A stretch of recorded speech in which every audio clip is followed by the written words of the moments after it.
ஞாபகம் வச்சுக்கோ, இந்த ரிலேஷன்ஷிப்ல நம்மளே ஒரு நல்ல ஃப்ரெண்ட்ஷிப்ல போயிட்டு இருப்போம். திடீர்னு எங்கன்னா வருவான்னு தெரியாது. இந்த பார், இனிமேட்டு நீ எந்த பசங்க கிட்டயும் பேசக்கூடாது.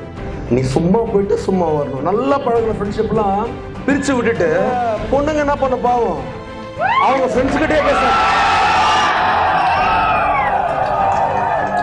நான் இப்பயே சொல்றேன், 1000 லவ் கூட வந்துடலாம், ஆனா ஒரு ஃப்ரெண்ட்ஷிப் நேரம் நிக்க முடியாது.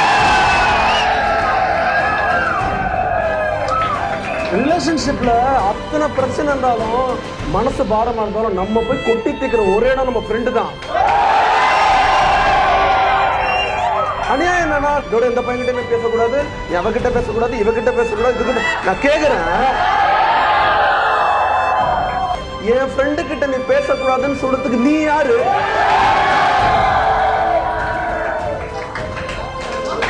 ஃப்ரெண்ட்ஷிப் எவன் ஒருத்தன் புரிஞ்சுக்கிறானோ அவன் வாழ்க்கையில என்னைக்குமே முழுக மாட்டான்.